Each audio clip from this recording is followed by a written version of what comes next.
जाना कि ये विजयानंद बुद्ध निष्कलंक स्वरूप के प्रकटन की तिथि है। वैसे तो इसको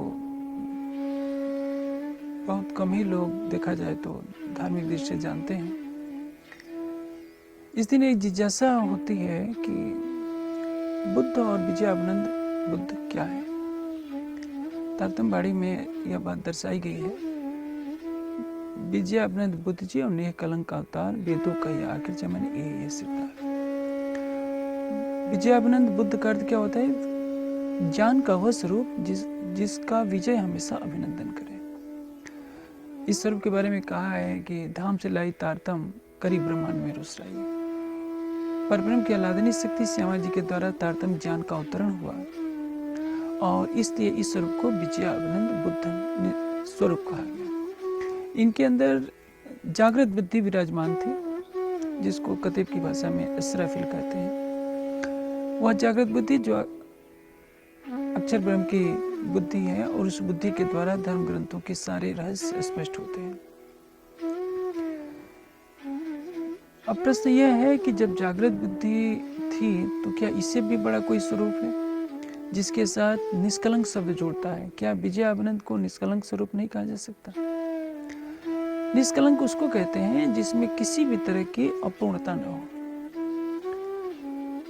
सूर्य उदय होता है तो प्रातः काल उसका प्रकाश हल्का होता है, दोपहर को अपने पूर्ण रूप से चमक रहा होता है। सूर्य तो वही होता है। तो ऐसा नहीं कह सकते कि दोपहर के सूर्य में तेज ज्यादा होता है और प्रातः काल के सूर्य में तेज कम होता है। तेज तो उतना ही होता है। संसार तक प्रातः काल के सूर्य का प्रकाश अपने मूल रूप में नहीं पहुंच पाता, उतनी तेजस्विता के साथ नहीं पहुंचता जितना कि दोपहर को पहुंचता है, क्योंकि उसमें सूर्य की किरणें तिरछी पड़ती हैं तो पृथ्वी तक उसका प्रकाश पूर्ण रूप से तेजस्विता के रूप में नहीं पहुंच पाता है। उसी तरह से परब्रह्म की आह्लादनी शक्ति श्यामा जी ने दो तनों को धारण किया। पहले तन, जिसको देवचंद जी का तन कहते हैं, उस तन में तारतम्य ज्ञान का अवतरण हुआ। ब्रजराज और धाम की शुद्धति पर जागने की सुधना। अखंड ब्रजराज का वर्णन किया और परम धाम के 25 पक्षों का वर्णन किया, अष्टपहर के लीला का भी वर्णन किया। लेकिन एक कमी सी रह गई थी, क्योंकि उस तन से वो लीला अभी संपादित नहीं हो पाई। वह क्या है? जैसे आपने देखा होगा कि विजयानंद बुद्ध निष्कलंक स्वरूप को जिस घोड़े पर बैठाया दिखाया गया है, या अन्य धर्म ग्रंथों में भी साक्षी मिलती है, तो उसमें घोड़े को एक पैर पर खड़े हुए दिखाया गया है। 3 पैर जमीन पर है, एक पैर ऊंचा उठा हुआ है, जमीन पर नहीं है। इसका अर्थ क्या है?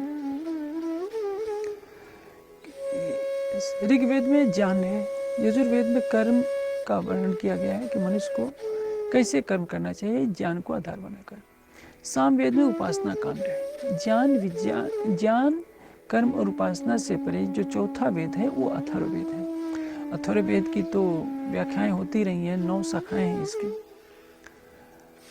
लेकिन उसकी जिसको अथर्व का अर्थ होता है जिसमें कंपन न हो, अर्थात विज्ञान कांड। ऋग्वेद में जिस ज्ञान का वर्णन है उससे भी परे विज्ञान कांड, जिसको परम सत्य कहते हैं, ऋत कहते हैं, और वो कहाँ से मिलेगा? जिसको कतीब की भाषा में मारिफत कहते हैं। वह भेद अभी स्पष्ट नहीं हो पाया था। कैसे? मैं आपको एक दृष्टांत देता हूँ। अथर्ववेद की मुंडक शाखा है मुंडक उपनिषद, उसी से प्रकट हुआ है। मुंडक उपनिषद में एक बात कही गई है, हिरण्य परे कोशे बिरजम निष्कलम तत् शुभ्रम ज्योतिषाम ज्योति यत आत्मविदो। हिरण्य कोश में ब्रह्म विराजमान है। बस मुंडक उपनिषद के ऋषि को इतना ही मालूम है। केन उपनिषद में केन सूक्त है अथर्ववेद का, और उसमें एक विशिष्ट मंत्र है, तस्मिन् हिरण्ये कोशे त्रैरे त्रिप्रतिष्ठे तस्मिन् यत् अक्षम आत्मो तत्व ब्रह्मविदो विदुः। उस हिरण्य कोश में 3 अरे त्रि में प्रतिष्ठित है। अब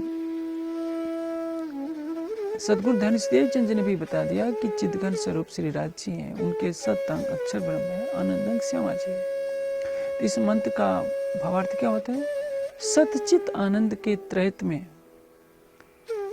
राज्य श्यामाजी अक्षर ब्रह्म विराजमान है।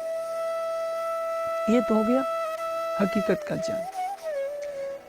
लेकिन मारिफत क्या कहता है?